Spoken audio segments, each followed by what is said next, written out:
चले भाई, अब ये स्टार्ट करने के लिए जा रहे हैं हम। ये इस वक्त हम टॉपिकल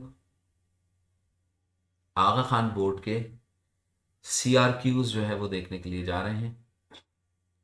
जिन CRQs, जो कि CRQs क्लास जो फर्स्ट ईयर है फिजिक्स के आगा खान बोर्ड के, जितने भी लाइक पिछले 10 साल में जो आ रहे हैं, वो चैप्टर नंबर 1 जो है, जो इंट्रोडक्शन या डायमेंशन से रिलेटेड है, उससे रिलेटेड हम MCQ वो CRQs जो है वो देखने के लिए हम जा रहे हैं। तो चले भाई, अब मैं ये स्टार्ट कर रहा हूँ, इसको देखते जाइए एक एक करके। चले भाई, बिस्मिल्लाह। The distance between the earth, distance बता रहा है किसके दरमियान में, अर्थ एंड सन। ये एक बहुत ही बड़ी वैल्यू होगी, यानी कि अर्थ और सन के दरमियान में अगर मैं डिस्टेंस कैलकुलेट करूँ तो यहाँ पे तुम देखो कि मीटर्स में एक बहुत बड़ी वैल्यू आपको दे रहा है। ये कह रहा है कि ये डिस्टेंस है। राइट दिस फिगर इन, आपने क्या करना है, इसको साइंटिफिक नोटेशन में मेंशन करना है। तो साइंटिफिक नोटेशन में मेंशन करने का मतलब क्या है कि आपके पास अगर ये लिखा है 149,000,000 और 000, तो तुम देखो कि यहाँ से लेके यहाँ तक 9 जीरोज है। तो पॉइंट यहाँ से लाके जब आप लेफ्ट साइड के ऊपर चलेंगे तो ये 336 और 39 और 110 और 111, यानी कि 1.49 इंटू 10 टू द पावर 11 आपके पास डिस्टेंस आएगा। अगर मैं इसको डिस्टेंस को एस से रिप्रेजेंट कर दूं तो 10 to the power 11 metre distance निकलेगा आपके पास किस चीज का, 1.49 into 10 to the power 11 metres distance scientific notation में, जो कि डिजायर्ड है, रिक्वायर्ड है। इसका मतलब क्या है कि जब आप पॉइंट को लेफ्ट साइड पे ला रहे होते हैं, नंबर को छोटा कर रहे होते हैं, तो पावर पॉजिटिव होती है, और अगर नंबर बढ़ रहा होगा, राइट साइड पे आ रहा होगा, तो पावर नेगेटिव होगी। तो ये मेथड है इसको साइंटिफिक नोटेशन में कन्वर्ट। बहुत ही सिंपल सी चीज थी, इतना मुझे। And state how many significant figures are there. तो अब आप जानते हैं कि सिग्निफिकेंट फिगर्स अगर मैंने मालूम करनी है तो उसके लिए हम क्या किया करते थे कि ये जो रीजन है, किसी भी नंबर को आप साइंटिफिक नोटेशन में कन्वर्ट करें, और कन्वर्जन के बाद यहाँ पे जो नंबर आ रहा हो साइंटिफिक नोटेशन का, ये वाला पार्ट जो होता है, इसमें इसको काउंट कर लें। अगर मैं इसे काउंट करूं तो ये 3 फिगर्स, 3 नंबर्स हैं।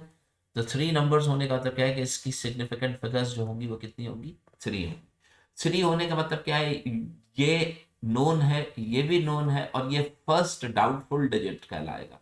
यानी कि जो लास्ट डाउटफुल होता है, वो जो लास्ट डिजिट होता है, that is called first doubtful digit.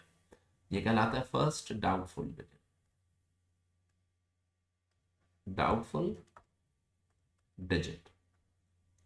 तो ये चीज ध्यान में रखिएगा। तो हम क्या लिखेंगे, हमने सिग्निफिकेंट फिगर्स में क्या लिखेंगे, 3 लिखेंगे, और ये नोटेशन होगी। तो इस तरीके से आप जो है वो इसको सॉल्व कर पाएंगे।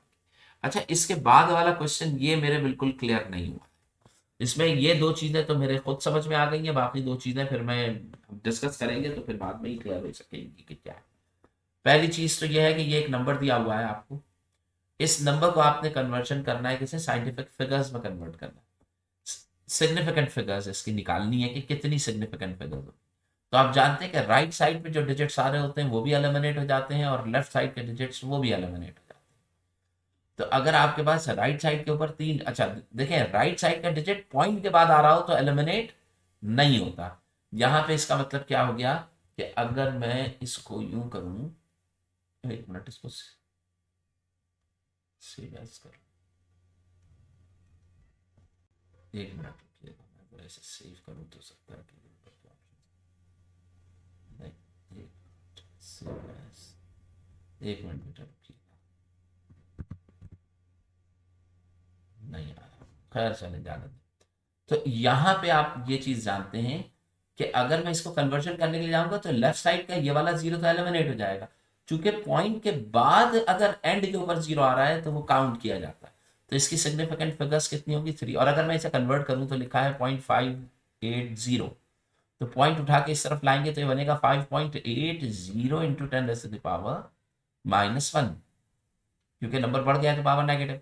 तो यहाँ पे अगर आप देखें ये वाला रीजन, तो इस हिस्से में कितने नंबर हैं, 3।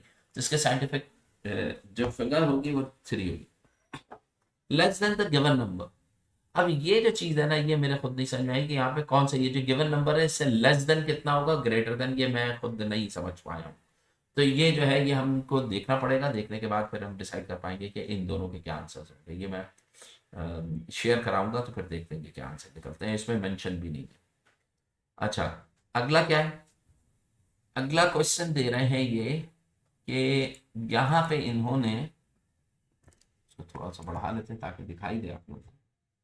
इसमें क्वेश्चन ये वही है कि ये फिजिक्स जो है उसको इन 4 फील्ड्स में आपने डिफाइन करना है कि इन सोसाइटी में फिजिक्स कैसे हेल्प कर रही है, टेक्नोलॉजी में कैसे हेल्प कर रही है, और साइंसेस में कैसे हेल्प कर रही है।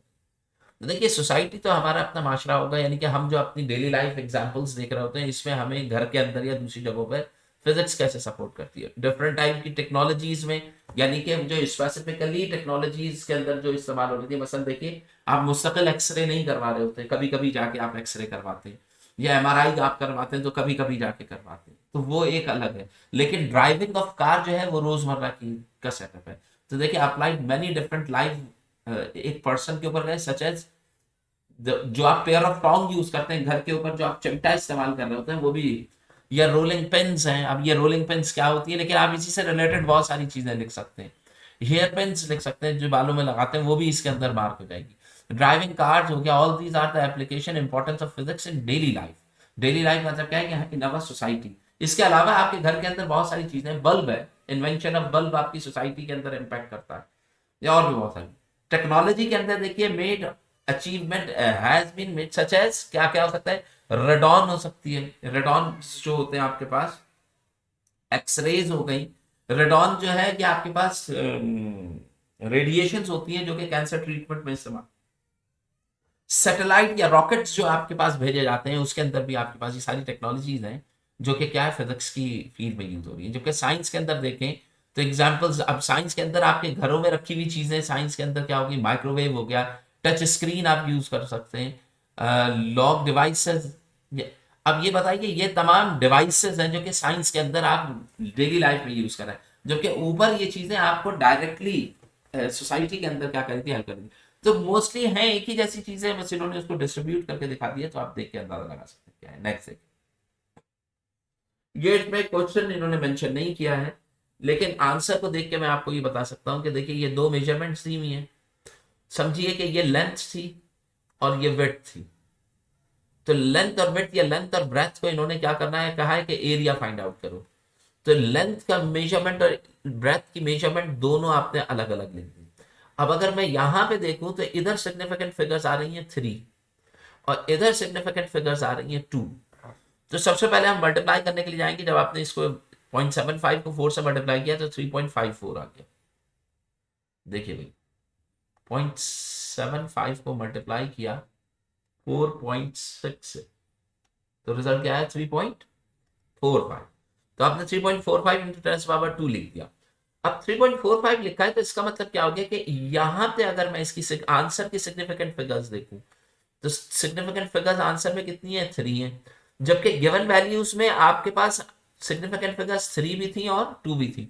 तो इसमें से हम मिनिमम वैल्यू उठाते, इन दोनों में से कम कौन सी है, 2 है। तो इसका मतलब क्या है, आंसर भी 2 फिगर्स के अंदर आपने क्या करना होगा, राउंड ऑफ। तो लीस्ट नंबर्स जो है वो कितने आ रहे हैं आपके पास, सिग्निफिकेंट फिगर्स के 2 आ रहे हैं। लिहाजा मैं इस 3 को राउंड ऑफ कर दूंगा किस पे, 2 डिजिट्स पे, तो आपके पास आंसर आ जाएगा 3.5, एलिमिनेट हो जाएगा ऐसे, 3.4 इंटू 10 पावर 2 यूनिट स्क्वायर। ठीक है भाई, तो ये इस तरीके से। अच्छा, एक्यूरेसी और प्रिसीशन का डिफरेंस ये समझने कि ये बहुत इंपॉर्टेंट है और हर दफा ये पूछा जाता है। देखें, हमने ये लास्ट टाइम देखा था कि एक्यूरेसी जो होती है वो आपकी एक्चुअल वैल्यू से आपकी करंट वैल्यू कितनी क्लोज है, ये एक्यूरेसी कहलाता है। प्रिसीशन के लिए जरूरी है कि आपके पास कई एक वैल्यूज हो और तमाम वैल्यूज एक दूसरे से क्या हो, क्लोज हो। तो प्रिसीशन कभी एक वैल्यू पर नहीं निकाली जाती, मल्टीपल वैल्यूज पर निकाली जाती है। अब accuracy is the measure refer how close a measurement to its accepted value या एक्चुअल वैल्यू, एक्सेप्टेड वैल्यू या एक्चुअल वैल्यू, यानी कि तुम्हारी वैल्यू एक्चुअल वैल्यू से कितनी क्लोज होती है, या एक्यूरेसी कहलाती है। और प्रिसीशन क्या कहलाती है कि तुम्हारी वैल्यूज आपस में कितनी क्लोज होती है। देखिए क्या कह रहा है, precision refers how close together, आपस में, अ ग्रुप ऑफ मेजर, आपस में ग्रुप ऑफ मेजरमेंट कितनी क्लोज है, ये तुम्हारे पास क्या कराएंगे। अब बताइए, अगर मैं बात करता हूँ वर्नियर कैलिपर की और स्क्रू गेज की, तो वर्नियर कैलिपर का लीस्ट काउंट होता है 0.01 सेंटीमीटर, और स्क्रू गेज का होता है 0.01 मिलीमीटर। कितना होता है इसका? मिलीमीटर होता है, इसका 0.01 सेंटीमीटर। अब इसका मतलब क्या है कि 1 सेंटीमीटर का 100th पार्ट मेजर होगा, और यहाँ पे 1 मिलीमीटर का 100 पार्ट मेजर होगा। तो इसका मतलब क्या है, वर्नियर कैलिपर के थ्रू अगर मैं पॉइंट्स लूंगा तो इन पॉइंट्स के दरमियान में गैप ज्यादा होगा, लेकिन स्क्रू गेज के लिए अगर मैं वैल्यूज लूंगा तो इनके दरमियान में गैप जो होगा वो बहुत कम होगा। तो देखिए यहाँ पे एरिया बढ़ गया, यहाँ पे एरिया क्या हो गया? कम हो गया। तो ये जो इनके लीस्ट काउंट होते हैं ये बेसिकली क्या कहलाती है? एब्सोल्यूट अनसर्टेनिटी कहलाती है, यानी कि एक स्पेसिफिक वैल्यू है अनसर्टेनिटी। तो इसका मतलब क्या है कि एब्सोल्यूट अनसर्टेनिटी जितनी कम होगी, प्रिसीशन जो होगी वो उतनी ही ज्यादा होगी, प्रिसाइज वैल्यू आएगी। तभी देखें कि वर्नियर कैलिपर जो है उससे ली गई मेजरमेंट्स लेस प्रिसाइज होंगी, स्क्रू गेज से ली गई मेजरमेंट मोर प्रिसाइज होगी। ठीक है।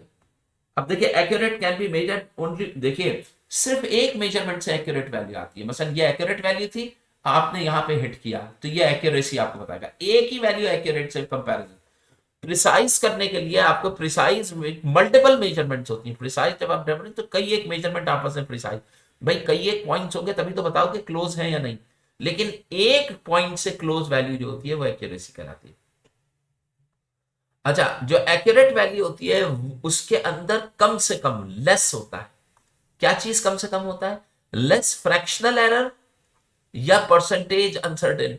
फ्रैक्शनल एरर या परसेंटेज एरर जो होता है वो कम से कम होता है कौन सी मेजरमेंट में? Accurate measurement. जबकि प्रिसीशन मेजरमेंट में एब्सोल्यूट अनसर्टेनिटी जितनी लेस होगी उतनी वैल्यू जो होगी वो हाईली प्रिसाइज होगी। इस वाले को रहने दीजिए। लास्ट वाले में accurate value must not be, अगर कोई वैल्यू एक्यूरेट है तो जरूरी नहीं है, क्योंकि मैं प्रिसाइज निकाल ही नहीं सकता। अगर मेरे पास एक वैल्यू है और वो क्लोज आ गई है आपकी ओरिजिनल वैल्यू से, तो मैं एक वैल्यू को, अब देखिए इसको ऐसे समझो कि ये एक तीर है और तीर की मार्किंग है और इसके सेंटर में मैंने तीर मारना। अब मैंने एक दफा एरो को थ्रो किया और पहली दफा में तीर आके बिल्कुल सेंटर में लग गया, तो मेरी ऑब्जर्वेशन क्या है? सिर्फ एक है और मैंने पहली दफा ही सेंटर में मार दिया, तो मेरे पास आंसर एक्यूरेट तो है, लेकिन प्रिसाइज चेक करने के लिए मैंने 5 दफा या 3 दफा या 2 दफा तीर को मारना हो। जब मैं 5 दफा तीर को हिट करूंगा तो हो सकता है दूसरी दफा यहां लगे, दूसरी दफा यहां लग जाए, चौथी दफा भी यहीं लगे और पांचवी दफा भी यहीं लगे। तो इसका मतलब क्या? पहली मेजरमेंट एक्यूरेट थी, लेकिन ये एक्यूरेट मेजरमेंट प्रिसाइज उस वक्त चेक होगी जब तमाम की तमाम तीरें 5 की 5 एक ही पॉइंट के ऊपर लग रही है। तो इसके लिए जरूरी है कि अगर वैल्यू एक्यूरेट आ गई है, मैं पहली दफा मैंने मारा अगर हिट कर गया, तो जरूरी नहीं है ना कि हर दफा हिट करेगा। तो एक्यूरेट मेजरमेंट जरूरी नहीं है कि वो क्या हो? प्रिसाइज। इसी तरीके से अगर मैंने तमाम इसको मार्क किया, ये सेंटर पॉइंट था एक्यूरेसी के लिए, और सारी चीजें एक ही पॉइंट के ऊपर एक्यूरेसी से दूर जाके यानी कि इस पॉइंट के ऊपर लग गई हैं, तो इसका मतलब क्या? ये प्रिसाइज तो होंगी लेकिन एक्यूरेट नहीं होगी। तो देखिए एक्यूरेसी का मतलब ये नहीं है कि प्रिसाइज, और प्रिसाइज का मतलब भी ये नहीं है कि वो क्या हो? एक्यूरेट। ठीक है। तो ये डिफरेंसेस आ गए हैं, ये हम पहले भी देख चुके थे। चौथा वाला जो है वो भी उसी का रहने। अब देखिए precision depends upon the ability of measuring, ability of measuring small change instrument, यानी कि ability of measuring small change instrument का मतलब क्या हो गया? ये इसका एब्सोल्यूट अनसर्टेनिटी या लीस्ट काउंट की बात कर रहा है। तो प्रिसीशन जो होती है वो किस चीज पर डिपेंड करती है? आपके लीस्ट काउंट पर डिपेंड करती है। जबकि एक्यूरेसी डिपेंड करती है कि आप एक्चुअल वैल्यू, परसेंटेज अनसर्टेनिटी जितनी कम होगी या एक्चुअल वैल्यू उसके क्लोजनेस के ऊपर डिपेंड करेगी। एक्चुअल वैल्यू से क्लोज होने पे या लेस एरर के ऊपर एक्यूरेसी डिपेंड करेगी। तो ये सारे पॉइंट्स इसके अंदर डिस्कस हो। ठीक है भाई। अगला देखें, एक रूम है जिसकी लेंथ 14.25 मीटर है और लेंथ जो है वो इतना है। यहां पे अगर आप देखें तो यहाँ पे 4 है सिग्निफिकेंट फिगर्स और यहाँ पे 3 है, तो आंसर मुझे 3 में रिप्रेजेंट करना है। तो अब ये कह रहे हैं right the number of significant figures in the length and width. तो देखो यहाँ पे इसने लेंथ और विड्थ में 4 और 3 मेंशन किया है। देखिए ये 4 है और ये क्या है? 3 सिग्निफिकेंट फिगर्स। अच्छा, अब आप यहाँ पे देखिए कि जो इंस्ट्रूमेंट इन दोनों के लिए यूज हुआ है, यहां पे देखें पॉइंट के बाद 2 डेसिमल प्लेसेस है, यहां पर भी पॉइंट के बाद 2 डेसिमल प्लेसेस है। तो इसका अगर मैं लीस्ट काउंट निकालूंगा तो 0.01 मेजरमेंट क्या है? मीटर है। तो 0.01 मीटर्स इसका लीस्ट काउंट होगा। लीस्ट काउंट का मतलब क्या हो गया कि इसको मैं कहूंगा एब्सोल्यूट अनसर्टेनिटी जो होगी वो 0.01 होगी। समझ गया भाई? यानी कि जो इंस्ट्रूमेंट है वो दोनों से मेजरमेंट सेम इंस्ट्रूमेंट से ली गई है। अब देखें क्या करना है, फाइंड द एरिया। आपको मालूम क्या करना है, एरिया मालूम करना है आपको ऑफ रूम, जबकि इसकी सिग्निफिकेंट फिगर्स जो है प्रॉपर। सबसे पहले इन दोनों को मल्टीप्लाई कर लूंगा। जब मैंने इनको मल्टीप्लाई किया तो मेरे पास आंसर आया ये स्क्वायर मीटर्स में। लेकिन अब मुझे अनसर्टेनिटी को मैनेज करने के लिए लीस्ट अनसर्टेनिटी आपके पास कहां दी गई थी, 3। तो मैं इसको राउंड ऑफ कर दूंगा कितने डिजिट्स के ऊपर, 3 पे। तो देखो तुम्हारे पास आंसर यहाँ पे क्या आ रहा है, 6.7 मीटर स्क्वायर। तो इसको हम 3 सिग्निफिकेंट फिगर्स पे वो कर देंगे। क्लियर, बात समझ में आई? कोई क्वेश्चन हो मेरा बेटा तो दरमियान में ना आप माइक डायरेक्टली ऑन करें और डायरेक्ट पूछ लीजिएगा, क्योंकि मैंने स्क्रीन शेयर कराया हुआ है तो मुझे पता नहीं चलेगा कि किस किस तरीके से। ठीक है ना? अच्छा जी, हाँ बेटे। देखो एक एक चीज तो दिमाग में ये रखें कि क्वेश्चन ऐसे नहीं, देखो क्वेश्चन अगर पूरे का पूरा ही नहीं समझ में आया ना तो वो एक अलग सिचुएशन हो जाएगी। उसमें चूंकि मैं रिकॉर्डिंग कर रहा हूँ, कुछ देर बाद अपलोड कर दूंगा, तो 2 से 3 दफा देखेंगे तो समझ में आ जाएगा। लेकिन अभी यह देख लो कि अगर तुम कह रहे हो नहीं समझ में आया, तो इसमें ये कह रहे हैं कि इसने 2 वैल्यूज दी गई हैं। एक वैल्यूज रूम की लेंथ दी है, और एक वैल्यू क्या दी है आपको, रूम की लेंथ दी है, और एक रूम की विड्थ दी हुई है, जो भी है लेंथ और विड्थ दो। अब सबसे पहले इनको मैंने मल्टीप्लाई करके एरिया निकालना था। तो बताइए, लेंथ और ब्रेथ को जब आप मल्टीप्लाई करते हैं तो एरिया आ जाता है ना। लेकिन सबसे पहले इसने पूछा है कि पहले ये बताओ नंबर ऑफ सिग्निफिकेंट कितनी है इन दोनों में। तो इसकी सिग्निफिकेंस काउंट करो, नॉन जीरो डिजिट्स 1 2 3 4। ये सिग्निफिकेंट फिगर्स मैंने पढ़ाया था बुक में, रूल देख के समझ जाइएगा। इसकी 4 है, और यहाँ पे काउंट करो 1 2 3, तो इसकी कितनी है, 3। तो एक की 4 हो गई, एक की 3। देखो इसने दोनों लिख दी, 4 और 3। दूसरा क्वेश्चन कह रहा है फाइंड द एरिया। एरिया के लिए मैं क्या करूंगा, लेंथ और विड्थ जो आपको दी हुई थी, ये दोनों क्वांटिटीज जो है इनको आपस में क्या कर देंगे आप, मल्टीप्लाई करेंगे कैलकुलेटर से, तो आंसर ही आ जाएगा। अब चूंकि आपका आंसर हमेशा लीस्ट सिग्निफिकेंट पे होना चाहिए, दोनों जो इनपुट सिग्निफिकेंट थी लेंथ और विड्थ, इसमें से लीस्ट किसकी थी, 3 वाली थी ना। तो इस 3 पे होने का मतलब क्या है कि मेरे पास, मैं इसको राउंड ऑफ कर दूंगा कितने डिजिट्स पे, यानी कि 1 2 3, यानी कि पॉइंट के बाद एक डिजिट होना चाहिए। इन तीनों को मैंने हटाना होगा।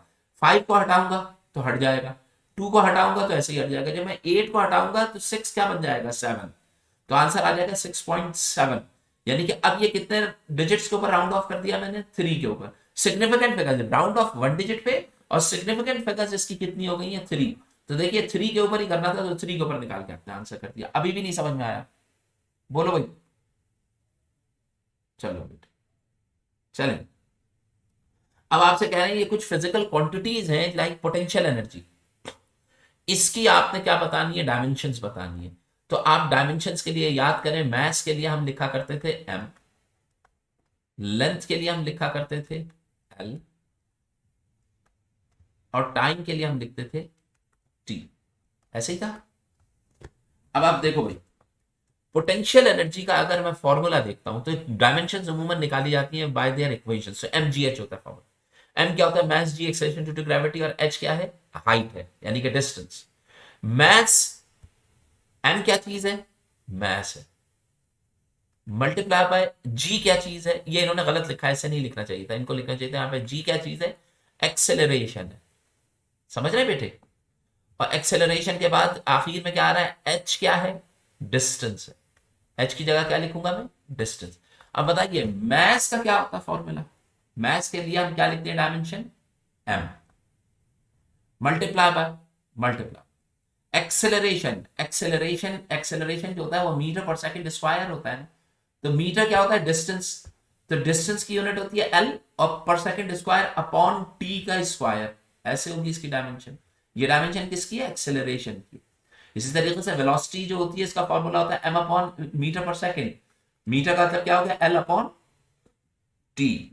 अब देखिए इस एल अपॉन टी को मैं लिख सकता हूं एल टी माइनस 1, और एक्सेलरेशन की जगह मैं लिख सकता हूं एल टी माइनस 2। तो ये इनकी डायमेंशन आ गई। तो बताइए एक्सेलरेशन की डायमेंशन क्या होती है, एल टी माइनस 2, ये ब्रैकेट में करके लिख देंगे एल टी माइनस। और ये मैस एम जो है, ये मीटर लिखा हुआ है ना, ये असल में क्या है, डिस्टेंस है, लेंथ है। डिस्टेंस के बजाय मुझे क्या लिखना चाहिए था यहाँ पर, लेंथ लिख। तो लेंथ की मेजरमेंट क्या होती है, एल होती है। समझ में आ रही बात बेटा? तो अब बताइए एम होगा एल टी माइनस टू और एल, एल और एल ये दो एल हैं आपस में मल्टीप्लाई होंगे तो एल का स्क्वायर हो जाएगा। तो इसकी डायमेंशन क्या आ जाएगी, एम एल टू टी की पावर माइनस टू। ये this is the dimension of potential energy. तो पोटेंशियल एनर्जी की डायमेंशन का मतलब क्या हो गया कि ये मेरे पास डायमेंशन आई है किस चीज की, एनर्जी की। अब ये बताइए जो पोटेंशियल एनर्जी है वही काइनेटिक एनर्जी भी होती है, यानी कि दोनों बेसिकली बाय नेचर क्या है, ये भी एनर्जी है और ये भी एनर्जी है। तो इसकी भी डायमेंशन क्या आनी चाहिए, M L two minus T two. ठीक है, तो देखिए भाई काइनेटिक एनर्जी का फॉर्मूला होता है हाफ एम वी स्क्वायर। तो हाफ लिखा, मैस एम है ये, तो यहां पे क्या होगा, मैस का मतलब क्या होगा, डायमेंशन ऑफ मैस लिया जाएगा, ये स्क्वायर ब्रैकेट्स बनाए जाते हैं। और वेलोसिटी, तो वेलोसिटी की डायमेंशन एल टी। देखो जब मैं वेलोसिटी लिखता हूं तो वेलोसिटी की डायमेंशन क्या होती है, एल टी माइनस वन होती है वेलोसिटी की डायमेंशन। अब आपने क्या किया, वेलोसिटी का स्क्वायर तो एल टी माइनस वन का स्क्वायर करोगे तुम। यहां पे इसके बजाय हमें क्या लिखना चाहिए था, एल टी माइनस वन, और फिर यहां पे लिखना चाहिए था इसका स्क्वायर। तो अब ये स्क्वायर, ये डिवीजन का साइन नहीं आएगा, एल टी, यानी कि आपको लिखना चाहिए था ऐसे, हाफ आया पहले, मैस की डायमेंशन एम आई, और टाइम की डायमेंशन, वो वेलोसिटी की डायमेंशन क्या होती है, एल टी माइनस वन। समझ रहे भाई? और फिर हम चूंकि इसका स्क्वायर दिया हुआ है तो हम इसके ऊपर क्या कर देते हैं, स्क्वायर। जब मैं स्क्वायर करता, अच्छा जब भी डायमेंशन लिखी जाती है कांस्टेंट को हम क्या कर देते हैं, एक्सक्लूड कर देते हैं। कांस्टेंट कभी भी डायमेंशन में नहीं लिखा है। तो अब आया क्या, एम, एल का स्क्वायर आ जाएगा, और टी की पावर माइनस वन टू, तो टी की पावर क्या आ जाएगी, माइनस टू। तो देखिए इसकी डायमेंशन क्या आ जाएगी, M L two T minus two. देखिए M L two T minus two इधर भी आ गया, इसका मतलब क्या, डायमेंशन सेम आ रही है। अब फोर्स की निकालिए। फोर्स का फॉर्मूला क्या होता है, F equals to M A. M की डायमेंशन क्या होगी, मैस, और एक्सेलरेशन की क्या होगी, एल टी माइनस टू। तो इसको मर्जअप करेंगे तो क्या आ जाएगा, M L T minus two. ये फोर्स की डायमेंशन आई। अच्छा ये आ गई फोर्स की डायमेंशन। अब ये मैं आप लोगों को होमवर्क दे रहा हूं, ये आप लोग खुद ही करके देखिएगा। फोर्स सिर्फ एफ इजिकल्स टू एम में की नहीं होती, फोर्स ये भी होती है F equals to half M V square, ये भी तो होती है फोर्स। इसकी भी जब मैं dimension half M V square जो होती है ये नहीं, M V square, M V square upon, नहीं यार सेंट्रीपिटल फोर्स क्या होती है, आर, ग्रेट, जबरदस्त, M V square over R, ये होती है ना। जरा इसकी डायमेंशन निकालोगे ना, जब इसकी भी डायमेंशन निकालोगे तो वो भी डायमेंशन इसी फोर्स के बराबर आएगी, करके देखो जरा। एम है मैस, वी स्क्वायर का मतलब क्या हो गया, एल टी माइनस वन का स्क्वायर अपॉन आर। आर क्या होती है, रेडियस, रेडियस क्या है, लेंथ। तो इसकी जगह में मैं क्या लिखूंगा, एल। अब जरा करके देखें, ये हो जाएगा M L two T minus two over L, L से एल कैंसिल हो गया, तो आ गया M L T minus two. Same आ गई, सेम आ गई कि नहीं, इसकी और इसकी डायमेंशन सेम आ गई। जिसका मतलब क्या है कि फोर्स की और इन दोनों की डायमेंशन जो है वो आपके पास क्या रह रही है, सेम रहे। क्लियर? अच्छा तुम ये मुझे बताओ कि सलमान मौजूद है?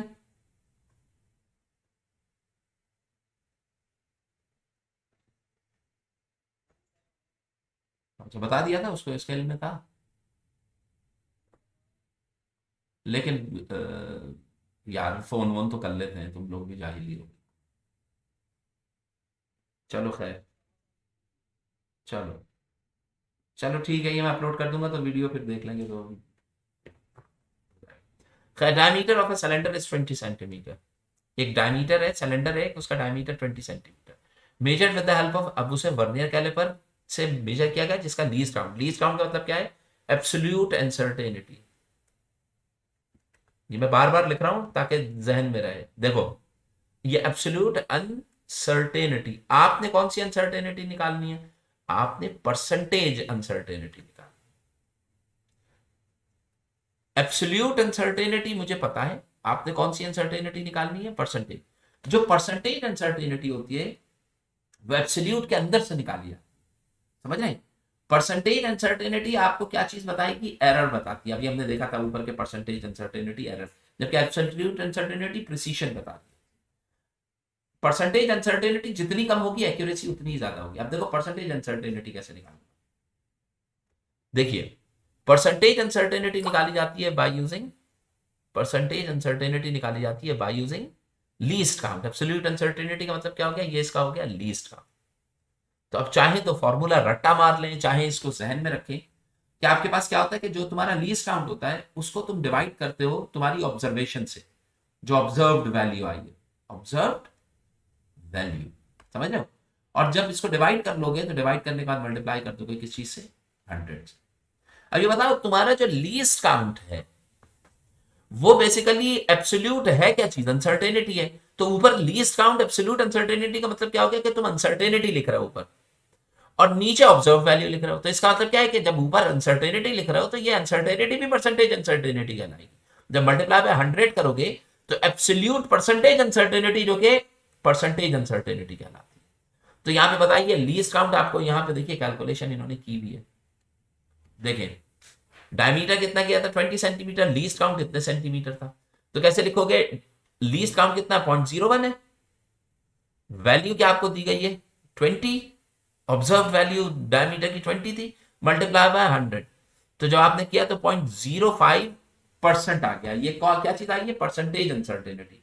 ये आपको बता रही है कि एरर कितना आ रहा है, आपके पास एरर ज्यादा है या कम। अब खुद सोचो, अगर 20 के बजाय डायमीटर उसी इंस्ट्रूमेंट से 100 सेंटीमीटर आता, यानी कि पहले छोटा ऑब्जेक्ट था, अब आपने वर्नियर कैलिपर के अंदर ऑब्जेक्ट क्या रख लिया, बड़ा रख लिया। ये पहले आप वर्नियर कैलिपर के जो जॉस थे उसके दरमियान में ये रख रहे थे, अब आपने जॉस को बड़ा कर दिया है और डायमीटर अब आपके पास क्या आ रहा है, ज्यादा आ रहा है।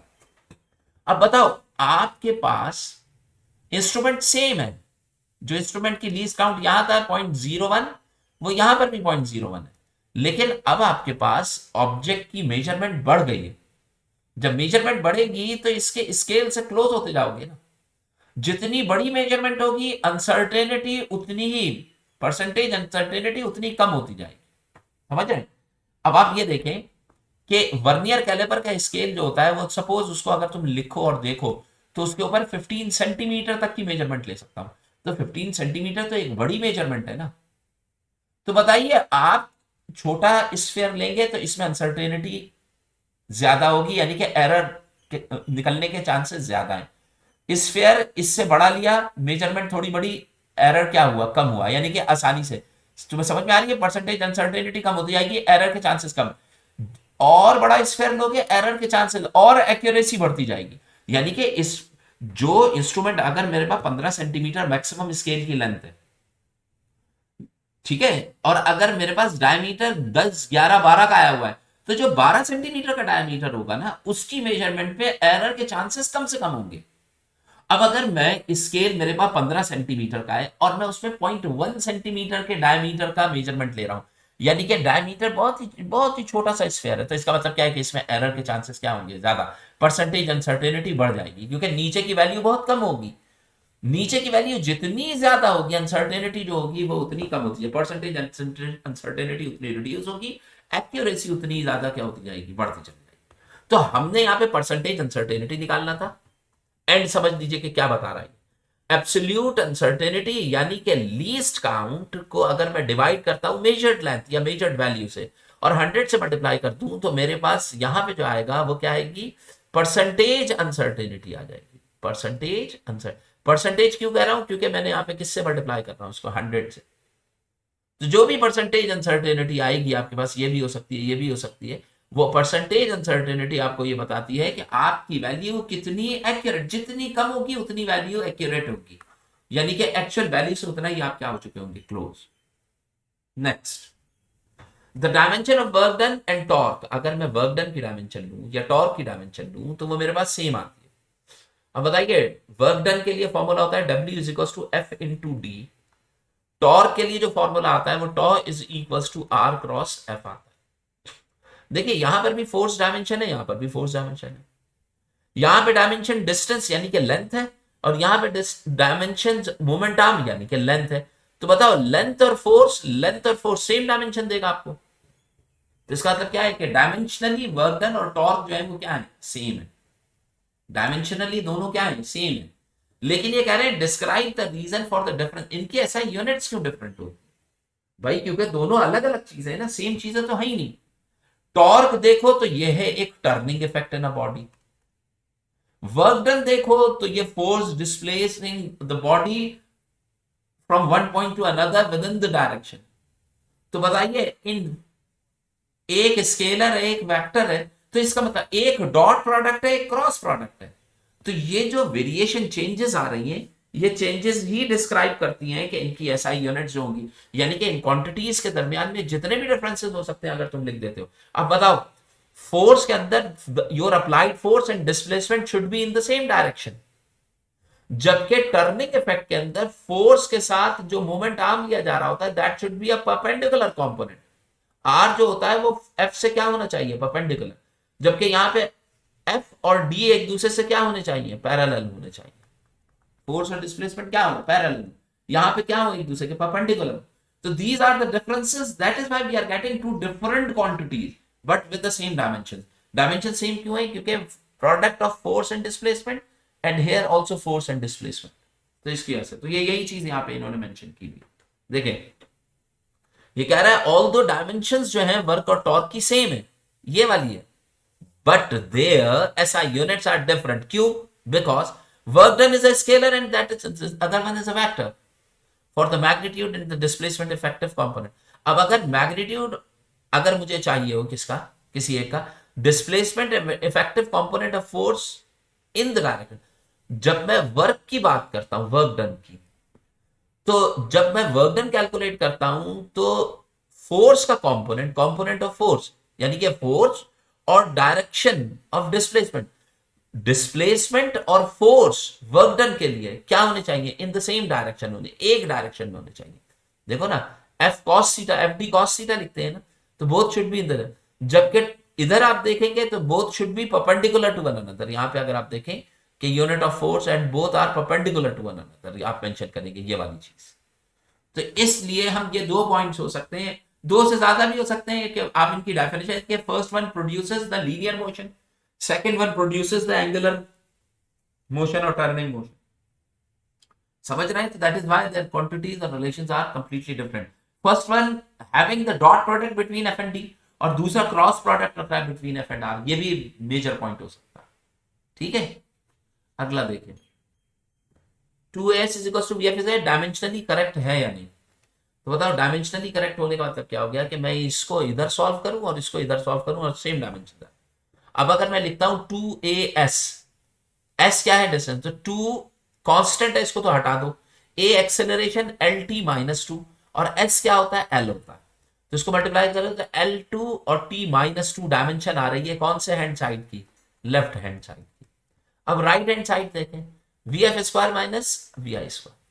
अब ये मुझे बताइए कि डायमेंशन, अगर दो वेलोसिटीज को सब्ट्रैक्ट करो तो आएगी क्या चीज, velocity. If we are subtracting two velocities तो we are getting a velocity, if we are subtracting square of velocities तो we are getting the square of velocity. यहां पे आपने ये मेंशन करना हो कि in terms of dimension V F square minus V I square equals to V square. दो masses को सब्ट्रैक्ट करोगे, आने वाला आंसर मैस, दो लेंथ को सब्ट्रैक्ट करेंगे, आने वाला आंसर लेंथ।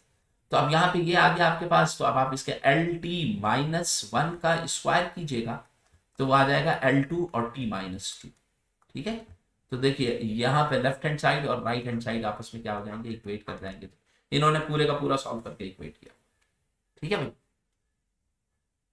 अगला देखें, m और ये आपको दिया हुआ, देखिए ये ऊपर दे रहे हैं स्पेशल थ्योरी ऑफ रिलेटिविटी, ये सेकेंड ईयर में आप लोग पढ़ेंगे, जिसमें दो तरह के मैसेज होते हैं। एक मैस होता है रेस्ट मैस, कोई चीज स्टेट ऑफ रेस्ट में, एक डब्बा रुका हुआ, अब एक डब्बा जो है वो मूव, यही सेम डब्बा, इसका मैस m था, यही सेम डब्बा जब मूव करने लगे विद वेलोसिटी v, तो जब ये मूव कर रहा होगा विद वेलोसिटी v, तो उस वक्त इसका मैस जो होगा, देखिए मैस अनचेंज्ड होता है, रिमेन्स द सेम, लेकिन थ्योरी ऑफ रिलेटिविटी कहती है कि mass can be change by using their relativistic, यानी कि रिलेटिविस्टिक का मतलब क्या हो गया, रिलेटिविस्टिक का मतलब क्या हो गया कि रिलेटिवली मैस जो होता है वो चेंज हो जाता है, पहले के मुकाबले में मैस जो होगा वो क्या हो जाएगा, बढ़ जाएगा या कम हो जाएगा। तो अब यहाँ पे ये कह रहे हैं कि इस इक्वेशन को देखते हुए आप इन टर्म्स ऑफ डायमेंशन शो करें कि डायमेंशनली अगर मैं इस इक्वेशन को प्रूव करूं तो m की डायमेंशन इनफाइनाइट आ रही होगी। देखिए अब m अप्रोचेस टू इंफिनिटी। अगर मैं डायमेंशनली इसको देखूं तो m अप्रोच, अब बताओ डायमेंशनली देखने का मतलब क्या हो गया?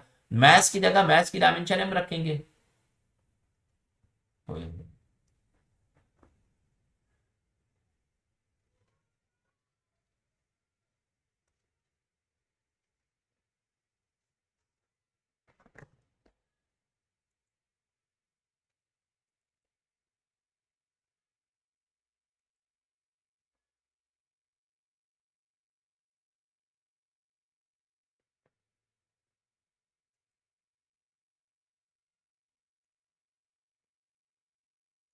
ज्वाइन कर लो फिर से।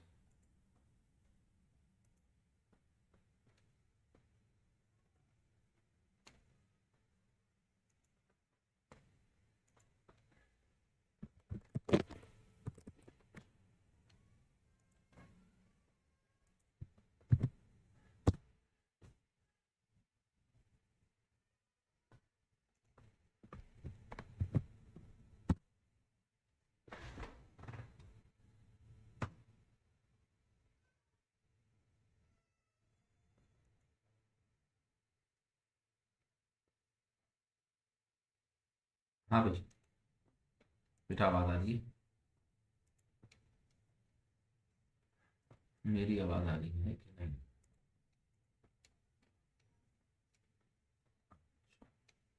जरा इन लोगों को आ जाने दें, फिर स्टार्ट करो।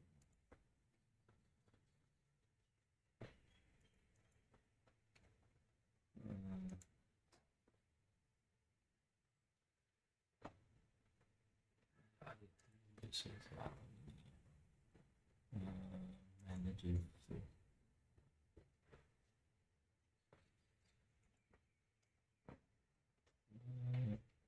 एक मिनट, एडमिट यार, ये मैं सबको करता हूँ एडमिट, और वेटिंग को मैं खत्म नहीं कर सकता। ठीक है, चलो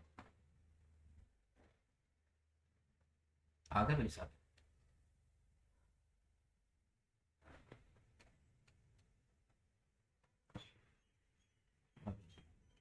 किसी को प्रॉब्लम तो नहीं हुई? कोई राहत नहीं है?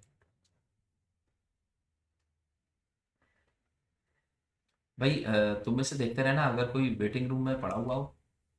वैसे पढ़ना तो नहीं चाहिए, अब मैंने ख़त्म तो कर दिया। अगर फिर भी हो तो मुझे देख के बताना। यार ये मुझे ना सही से इस्तेमाल करना नहीं आता।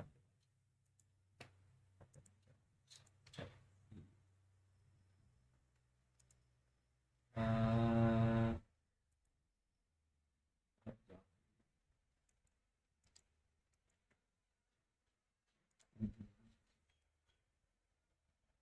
हाँ भाई, सारे आ गए। अभी एक बच्चा रह गया। सात? कौन कौन?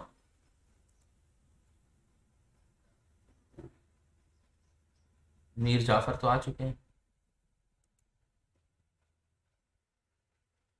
तुमने भी मीर लिखना था।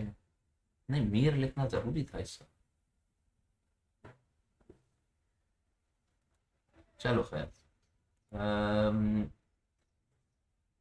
चले, चलो बेटे, यहाँ तक आए थे।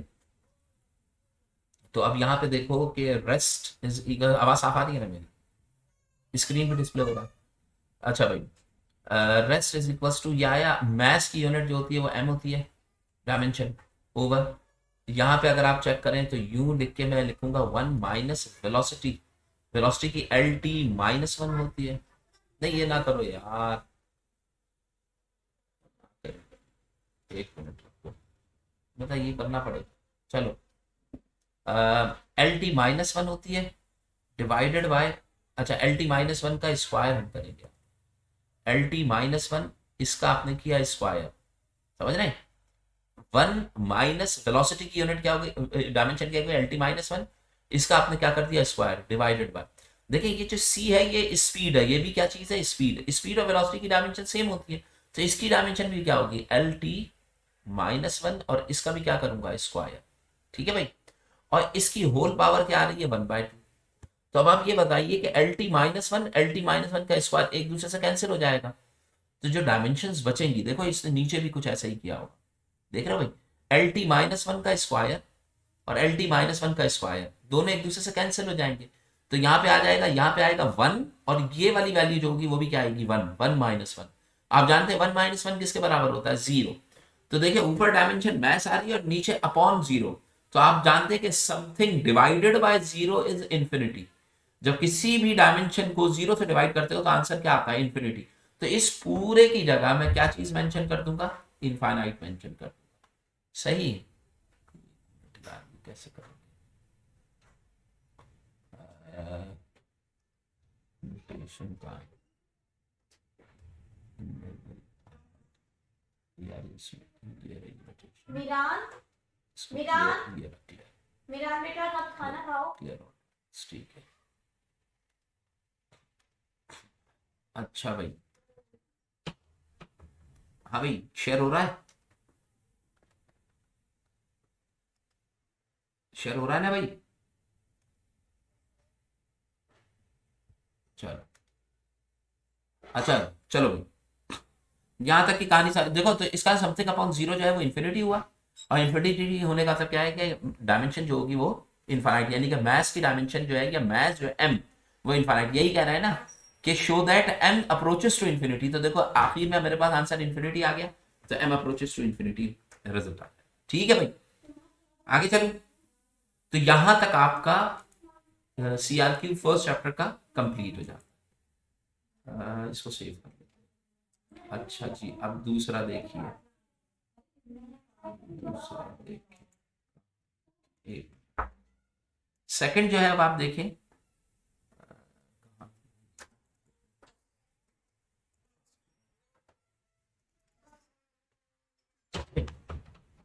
ये आपका 1 था।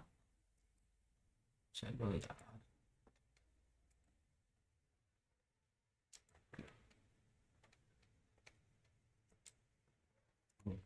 अब क्वेश्चन नंबर 2 देखते हैं।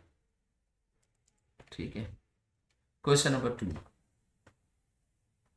अब ये जो पहला क्वेश्चन आपको दे रहे हैं वो ये कह रहे हैं कि डिस्क्राइब स्केलर प्रोडक्ट।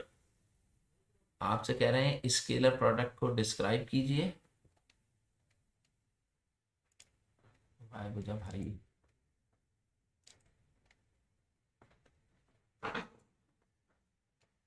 क्या यार, you are sharing, stop sharing.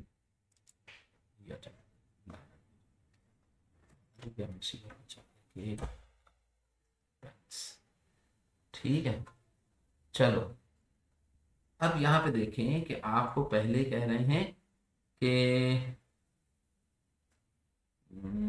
चलो जाने, डिस्क्राइब द स्केलर प्रोडक्ट।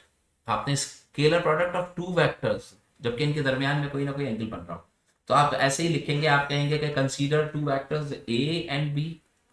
आप दो वेक्टर्स कंसीडर ऐसे ही लिखेंगे इसको, ठीक है। Making an angle theta between them, इनके दरमियान में एंगल क्या हो, थीटा बिटवीन देम, ठीक है, बिटवीन देम। सो अब आप इन्हें ड्रॉ करके बनाएंगे कि ये वेक्टर ए हो गया and this is vector B and theta is angle. फिर लिखोगे in order to find the dot product between A and B. A dot B जो होगा वो किसके बराबर होगा, magnitude of A multiply by magnitude of B और cos of theta, ऐसे मेंशन करेंगे। जबकि यहाँ पे आपने क्या करना है, यहाँ पे आप जो बी है इसको यहाँ से एक परपेंडिकुलर ड्रॉ करेंगे इसके ऊपर, और ये वाला वेक्टर बी एक्स लिख देंगे ऐसे करके। ठीक है ना, आपको याद है ना कि both vectors are not in the same, so we will find the rectangular component of vector bx and by। तो अब बताइए a और bx in the same direction है, तो यहाँ पे लिखेंगे a bx, यानी कि इसको ऐसे लिखा जा सकता था। आप ऐसे लिखते, इससे पहले लिखते आप लिखते a dot b is equals to a multiply by b। Both vectors are not in the same direction, तो ये लिखोगे a multiply by b of x। a multiply by a और bx, ये दोनों vectors in the same direction है। तो आप बताइए a ऐसे ही रहेगा और bx किसके बराबर होगा, b cos थीटा के बराबर। तो आप क्या लिख लेंगे, कि a dot b where theta is the angle between them is A B cos theta. ये आपके पास आ गया, ये आपने यहाँ पे मेंशन कर, ये पहला वाला पार्ट, ठीक है। अच्छा, दूसरा क्या है, ये फाइल में शेयर करा दूंगा, ठीक है ना, डॉक्यूमेंट भी आपको उनसे solution. Discuss any 4 properties of scalar product. Scalar product की 4 प्रॉपर्टीज लिखनी है। तो भाई पहली प्रॉपर्टी तो यह है कि if angle between the vectors is 0, यानी कि पहली प्रॉपर्टी हो जाएगी भाई, देखो प्रॉपर्टीज ऐसे ही निकाली जाती है, ए बी कॉस थीटा, ऐसे ही आ रहा है ना। फर्स्ट प्रॉपर्टी में क्या है, if theta is equal to 0, ये पहली प्रॉपर्टी, ठीक है। सेकंड प्रॉपर्टी में आप क्या करेंगे, if theta is equal to 90। तीसरी प्रॉपर्टी में लिखेंगे if A is equal to B is equal to, दोनों ए और बी आपस में किसके बराबर है, ए की जैसे वेक्टर। ये थर्ड प्रॉपर्टी हो जाएगी कि दोनों वेक्टर सेम हो जाए, ठीक है। तीसरी प्रॉपर्टी हो जाएगी कि if angle theta is equal to कितना हो जाए, 180 डिग्री होगा। चौथी चार प्रॉपर्टी हो गई। पांचवी अगर आप लिखना चाहें तो आप लिखेंगे कि A dot B is equal to, यानी कि कम्यूटेटिव प्रॉपर्टी होती है बी डॉट ए, ये एक अलग, ये फोर्थ प्रॉपर्टी हो गई। ये हो गई फिफ्थ। इसको कैसे प्रूव करेंगे, A dot B is equal to, अगर ये कहलाती है कम्यूटेटिव प्रॉपर्टी, कम्यूटेटिव। इसको प्रूव करने के लिए क्या करेंगे, ए बी कॉस थीटा के लिए लिखेंगे ए बी कॉस थीटा, और बी डॉट ए किसका बराबर होगा, बी ए कॉस थीटा, ठीक है। तो ये दोनों B A cos theta is equal to A B cos theta, तो दोनों आपस में क्या होंगे, सेम हो जाएंगे, A B cos theta both are equal, तो ए डॉट बी और बी डॉट ए आपस में क्या होंगे, इक्वल होंगे, ठीक है। तो ये 5 प्रॉपर्टीज आपके पास यहां पर आ जाएंगी, सही। थीटा 0 एंगल 0 हो तो इसका मतलब क्या है, मैं कैसे लिखूंगा, A B is equal to A B cos of 0 लिखूंगा मैं। तो समझ में आ रही बात, एंगल 0 होने का मतलब क्या है कि इस इक्वेशन में इस 0 को यहाँ पे प्लेस कर देंगे। कॉस 0 1 के बराबर होता है, तो इसका मतलब क्या है कि ए डॉट बी जो होगा, यहाँ पे वेक्टर्स बनाएंगे, is equal to A into B के बराबर। ये पहली प्रॉपर्टी होगी। दूसरी प्रॉपर्टी में एंगल 90 करें, A dot B is equal to A B cos of 90, यानी कि पाई बाय 2, कॉस 90 लिख लें या पाई बाय 2 लिख लें। कॉस 90 जो होता है वो 0 के बराबर होता है, तो ये क्या हो जाएगा, ए बी इंटू 0, तो आंसर क्या आ जाएगा, 0 आ जाएगा। ये दूसरी प्रॉपर्टी हो गई कि dot product is equal to 0 if angle between them is 90 degree. तो ये सेकंड प्रॉपर्टी आ गई, ये फर्स्ट प्रॉपर्टी आई, ये सेकंड प्रॉपर्टी। थर्ड प्रॉपर्टी में अगर ए और ए आपस में, ए और बी इक्वल हो, तो इसका मतलब क्या है, ए डॉट ए, ऐसे ही है, तो इज इक्वल टू क्या लिखेंगे, magnitude of A, magnitude of B, B की जगह भी क्या लिखूंगा मैं, magnitude of A, magnitude of A. अब बताइए, दो वेक्टर्स अगर सेम हो गए, सेम, इनकी डायरेक्शन भी सेम होगी, तो एंगल भी क्या हो जाएगा, 0। तो आंसर क्या आ जाएगा, ए स्क्वायर आ जाएगा, ए डॉट ए। ये एक और प्रॉपर्टी क्या आ जाएगा, ए स्क्वायर। अब 180 डिग्री होने का मतलब क्या हो गया कि vector A dot vector minus of A, negative होने का मतलब क्या है कि एक वेक्टर ए है और दूसरा डॉट ले रहा हूं माइनस ए के साथ, तो इसको कैसे लिखूंगा, magnitude of A, magnitude of A, और कॉस ऑफ एंगल कितना लिखूंगा मैं, 180 डिग्री। 180 डिग्री जो होता है वो ये आएगा ए स्क्वायर, और 180 डिग्री बराबर होता है माइनस, तो आंसर आ जाएगा माइनस ए स्क्वायर। तो इसका मतलब क्या है कि two vectors are opposite to one another, 180 degree में हो, तो आपके पास डॉट प्रोडक्ट जो होगा, A dot minus of A का डॉट प्रोडक्ट जो होगा, वो आपके पास क्या आएगा, we will get a negative value. ये वाला मैंने आपको बताया।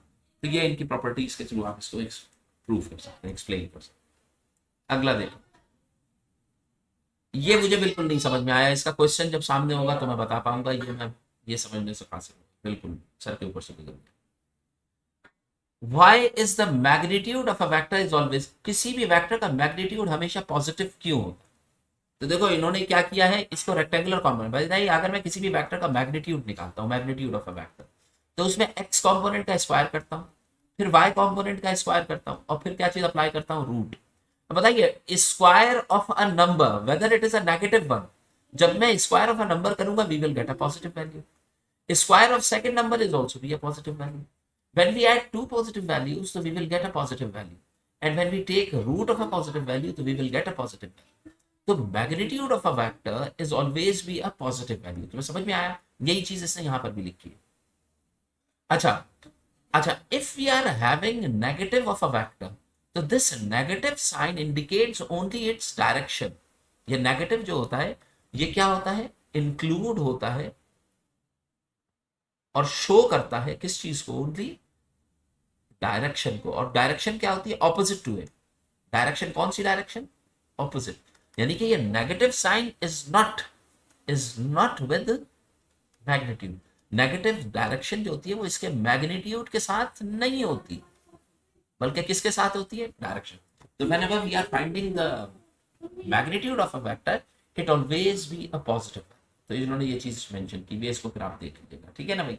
इसको पढ़ लेना, ये मैं फाइल शेयर करूंगा तो और ज्यादा बेहतर तरीके से। Describe the three properties of scalar. तो स्केलर प्रॉपर्टीज देखिए, तीन दी हुई है, ये पहली है, ये दूसरी है, फिर ये तीसरी है। इन टर्म्स ऑफ रेक्टेंगुलर कंपोनेंट भी प्रॉपर्टीज इन्होंने मेंशन की। रेक्टेंगुलर कंपोनेंट में क्या होता था, एक्स जो था वो एक्स से बी एक्स से मल्टीप्लाई होता था, वाई जो था वो बी वाई से मल्टीप्लाई होता था, और जेड जो है वो जेड से, डॉट प्रोडक्ट के अंदर। तो ए एक्स बी एक्स, ए वाई बी वाई, सी ए जेड बी जेड, ये भी प्रॉपर्टी के अंदर। ये सारी प्रॉपर्टीज, कम्यूटेटिव एसोसिएटिव प्रॉपर्टीज भी इसी के रहने, वही इन्होंने मेंशन किया हुआ। ये ऊपर ही वाला क्वेश्चन फिर से आ गया। इसका मतलब क्या है, डॉट की प्रॉपर्टीज के अलावा क्रॉस की भी आ सकती है। क्रॉस में भी ऐसे ही करेंगे, पहले 90 क्रॉस करके दिखाएंगे, फिर क्रॉस 0 के ऊपर करके दिखाएंगे, फिर ऑपोजिट। अब बताइए, अगर ए क्रॉस बी, एक प्रॉपर्टी ये भी है कि ए क्रॉस बी जो होता है वो अपवर्ड्स होता है, जबकि आप बी क्रॉस ए लेंगे, इनके सेम मैग्नीट्यूड होगा but its direction should be in opposite one. तो इस तरह की प्रॉपर्टीज आपको दी है, ये प्रॉपर्टीज जरूर याद करें। Three vectors each of magnitude 3 centimetre shown. तीन वैक्टर्स दिए गए और तीनों का मैग्नीट्यूड, एक वेक्टर ए है, एक वेक्टर बी है 5-5 सेंटीमीटर का, और एक वेक्टर सी है, तीन वेक्टर। सी की डायरेक्शन ए और बी दोनों के ऑपोजिट है। अरे कह रहे हैं वेक्टर ए और बी को ऐड करो बाय हेड टू टेल। तो बताइए, first we will make a first vector A 5 centimetre, ठीक है। फिर on the head of the first vector we will make the second vector B, वो भी कितने सेंटीमीटर होगा, 5 centimetre. To find the resultant vector, we will join the tail of the first with the head of the last vector। यहाँ से यहाँ तक join कर देंगे, तो ये कितने सेंटीमीटर आ जाएगा, 10 सेंटीमीटर, ये रिजल्टेंट है। तो ये ए और B head to tail rule, resultant ऐसा ही है, ठीक है। अब ये क्या करें, ए और सी को ऐड करो। First we will draw first vector A, 5 centimetre का एक ए वेक्टर ड्रॉ करो। फिर इसके ऊपर हेड ड्रॉ करने के बाद सी जो है इन ऑपोजिट डायरेक्शन है, वेक्टर सी जो है वो मैं कैसे ड्रॉ करूंगा, ऑपोजिट डायरेक्शन, और जो यहाँ पे एंड होगा।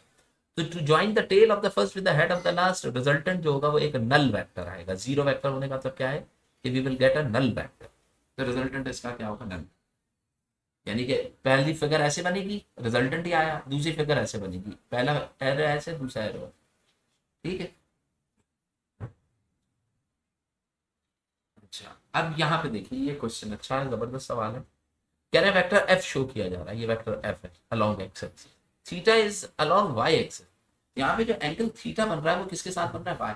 लेकिन हम जब अमूमन इसको सॉल्व करते हैं तो थीटा हम किसके साथ बनाते हैं, एक्स एक्सिस के साथ। यानी कि एंगल हमारे पास यहाँ पे होना चाहिए, ये ऊपर से नहीं होना चाहिए।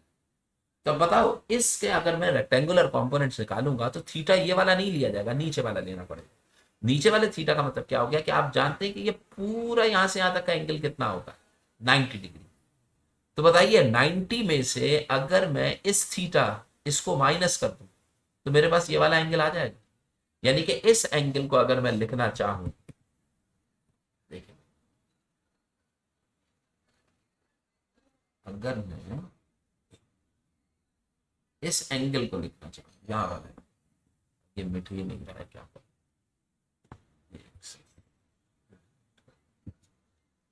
ठीक है। अगर मैं ये वाला एंगल लेना चाहूं तो ये एंगल जो होगा, तो क्या भाई,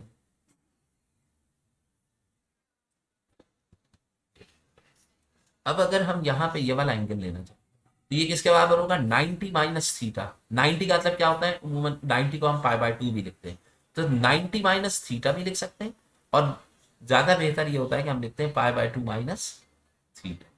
तो ये एंगल कितना आ गया, π/2। यानी कि एक ऐसी राइट एंगल ट्राइंगल मेरे पास आ गई जिसमें अलोंग एक्स एक्सिस कॉम्पोनेंट ये होगा F X, along Y axis component ये होगा एफ वाई। समझ गए।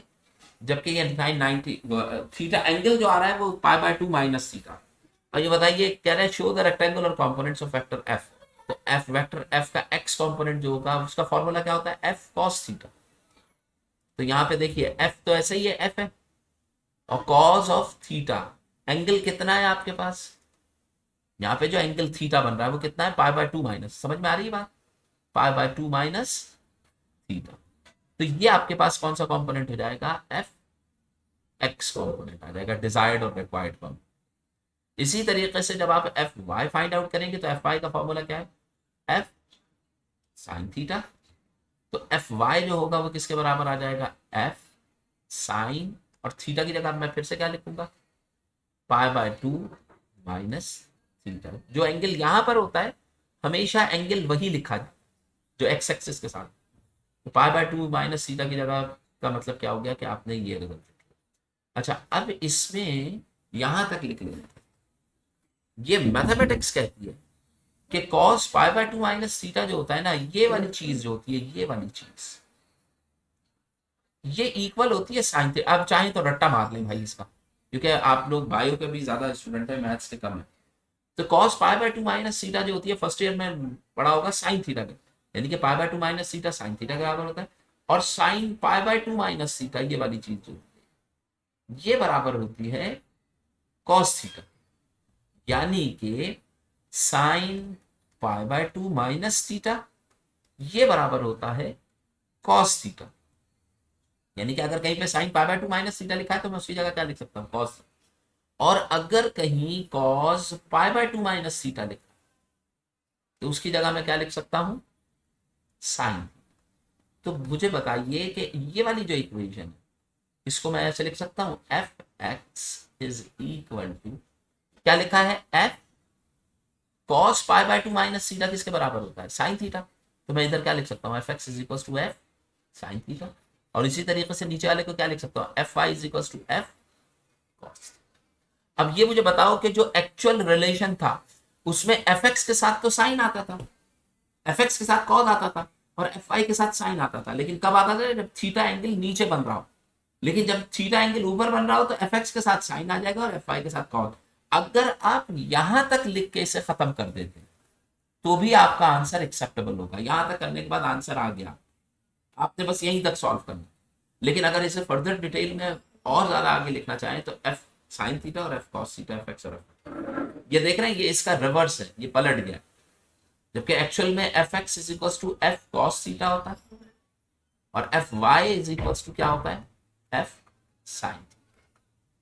ये जो रिलेशन दे रहा है ये रिलेशन इसके रिलेटिवली क्या है, इसके अंदर थीटा कौन सा होता है, ये वाला थीटा अलोंग एक्स एक्सिस होता है, और यहां पे जो थीटा आ रहा है ये थीटा अलोंग वाई एक्सिस आपके पास है। अगर थीटा अलोंग वाई एक्सिस है तो एफ एक्स जो होगा वो एफ साइन थीटा का, F Y F cos theta. ये पूरा नहीं, आपको इतनी डिटेल में आने की जरूरत नहीं, आप यहां तक मेंशन कर दें इतना काम, ठीक है। यही चीज उन्होंने इसमें vector F in the given figure formula for finding the direction of F. अब डायरेक्शन ऑफ एफ मालूम करनी होगी तो theta is equals to, formula क्या होता है, tangent inverse F Y upon F X, formula यही होता है।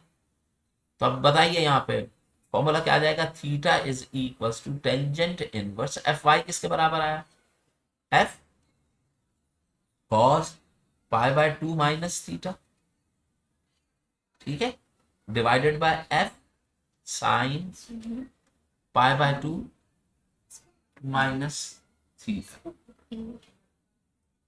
पाई बाय टू माइनस थीटा। अगर आपने ये लिख दिया है तो भी ये ठीक हो जाएगा। अब यहाँ पे देखिए एफ एक्स की जगह आपने एफ एक्स की वैल्यू लिख दी, एफ आई की जगह, और अगर चाहें तो इसको एफ साइन थीटा लिख दें और इस एफ साइन थीटा को एफ कॉस थीटा लिख तो भी आया, ठीक है ना। तो देखो एफ साइन थीटा और F cos theta tangent inverse के साथ थीटा की वैल्यू के लिए उन्होंने ये तो पागलपन किया हुआ, जहां ये गलत किया हुआ, ऐसे नहीं, ठीक है भाई। टेंजेंट इनवर्स पहले आता है, उसको उन्होंने बाद में लिखा। तो इसको अभी नहीं कर, आगे चलिए अगला question. Describe head to tail rule of vector addition, describe कर सकते हैं कि to join the tail of the first with the first, एक मिनट रुकिए, इस पे लिख दिया मैंने। ये क्या, वो कह रही है वापस कर देते जो कार्ड में, ये इस पे लिख दे, इस पे लिख दे। एक सेकंड। स्लिप नहीं है। अच्छा भाई, देखिए भाई, हेड टू टेल रूल में क्या है, we will draw the first vector, then we will draw the second vector on the head of the first vector, then join the tail of the first with the head of the last vector। ये हमने कर, can vectors be placed in any order। अब यहां पे इसका मतलब ये है कि देखो भाई, ये वेक्टर ए आया और ये वेक्टर बी आया, वेक्टर ए और बी को तुमने क्या किया, ऐड किया, तो रिजल्टेंट ये आया। ठीक है, ये रिजल्टेंट वेक्टर है। हाँ, अब अगर मैं पहले वेक्टर बी ड्रॉ करता और उसके हेड पे वेक्टर ए ड्रॉ करता, उसके हेड पे वेक्टर ए ड्रॉ करता, तो वेक्टर बी और ए का रिजल्टेंट जो था वो अभी भी वही आता जो पहले आ रहा था। ठीक है, तो आपके पास vector A plus B, commutative property इसमें भी अप्लाई होती है, और बी प्लस ए, ये दोनों वेक्टर्स का समक जो होगा वो आपस में क्या होगा, सेम होगा। तो we can change, we can place in any order. आप चाहे ए प्लस बी कर लें, चाहे बी प्लस ए कर लें, आपके पास रिजल्टेंट दोनों का क्या आएगा, सेम आएगा। एक मिनट रुकना बेटा, एक मिनट।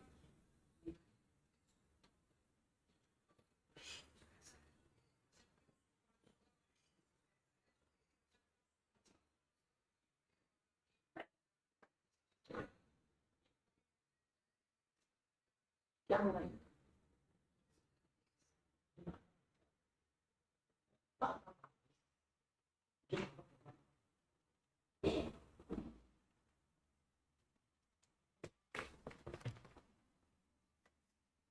अच्छा भाई, अच्छा चैट में कुछ चलो खैर। अब यहां तक आ जाने के बाद अगला क्वेश्चन देखिए। An object under goes free fall, एक ऑब्जेक्ट है जो कि फ्री फॉल जा रहा है, यानी कि ऊपर से गिरा दिया गया, फ्री फॉल है, अंडर ग्रेविटी मूव कर रहा है, इसका वेट एक्ट कर रहा है डाउनवर्ड्स, नीचे की तरफ गिर रहा है। The weight of an object, इसका वेट कितना है, 10 newton, and the force 5 newton is applied object wind blowing from west. अब वेस्ट ईस्ट होने का मतलब क्या है कि ईस्ट वेस्ट नॉर्थ और साउथ आपने ऐसे बना लेना। ठीक है, अब ने इसमें क्या है, ईस्ट टू वेस्ट फोर्स लग रही है, यानी कि ईस्ट से वेस्ट की तरफ, तो ईस्ट टू वेस्ट यही होगा, यानी कि ये है विंड यू ब्लो कर रही है, तो इसके ऊपर जो फोर्स लग रही है, ऑब्जेक्ट नीचे की तरफ गिर रहा है इस वेट पे, और इस पे फोर्स जो लग रही है वो कितनी लग रही है, east to west 5 newton force लग रही है। समझ रहे हैं, ऑब्जेक्ट ऐसे 5 न्यूटन राइटवर्ड और 10 न्यूटन डाउनवर्ड फोर्स। ठीक है, स्केच द लेवल, तो देखो भाई ये स्केच द लेवल डायग्राम हो गई, ऐसे ही आप बना सकते हैं। ठीक है, लेकिन इसमें आपने ये dimension east west north south जरूर लिखी है। ये अप्लाइड फोर्स, ये विंड की फोर्स है, और ये क्या है, इसका वेट है ना। अब अगर मुझे इसका क्या लेवल कराएगा, डिटरमिनेट द, आप उसका लेवल करो और रिजल्टेंट निकालो, तो बताइए आपने क्या करना है कि 5 सेंटीमीटर की लाइन यहाँ पे ड्रॉ करें, 10 सेंटीमीटर की इसके हेड पे डाउनवर्ड ड्रॉ करें, और ये इसका आएगा क्या चीज, रिजल्टेंट। कितने सेंटीमीटर आ रहा है, जितने सेंटीमीटर आ रहा है उसको निकालें, और निकालने के बाद आप कहते हैं भाई रिजल्टेंट इतने सेंटीमीटर आ। देखिए जैसे कि इसने यहाँ पे इसको सॉल्व किया है, रख के देख रहे हैं, 10 न्यूटन इतने न्यूटन, और जब इसने सॉल्व किया तो इसका कोई ना कोई पर्टिकुलर आंसर आ रहा। ठीक है, ये कह रहे हैं ना, डिटर्मिन द रिजल्टेंट। डिटर्मिन का मतलब क्या है कि आप डिटर्मिन करें, सिर्फ वहां पे बताएं, कैलकुलेट नहीं है।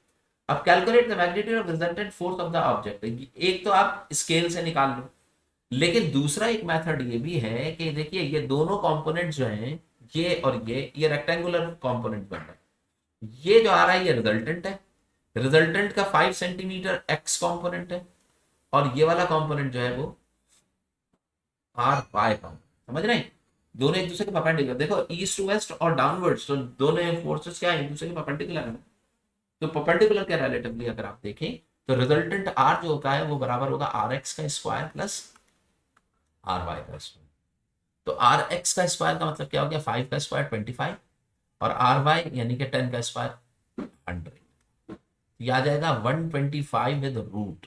अब रूट का जब आप 125 रूट कैलकुलेट करें, वो आ जाएगा 11.18 न्यूटन।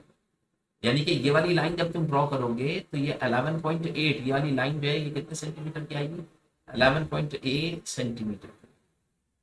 ठीक है, ठीक है।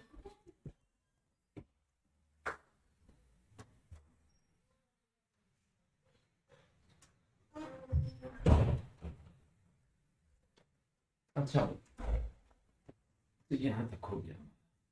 इसके बाद देखो, इसके बाद ये खत्म है, तो बेटा ये दो ही अभी करें, कल जो है ना वो मैं सेकंड जो है वो कल करेंगे, क्योंकि टाइम थोड़ा सा ज़्यादा हो गया, खाने का भी वक्त हो रहा होगा। और ठीक है ना, कोई क्यूरी हो, कोई क्वेश्चन हो तो अभी इससे रिलेटेड आप पूछ लेंगे। दो चैप्टर तो आपके हो गए, तीसरा चौथा कल देखेंगे।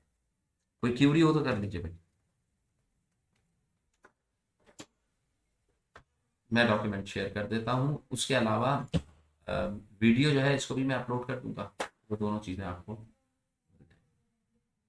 ठीक है भाई, और कुछ पूछें?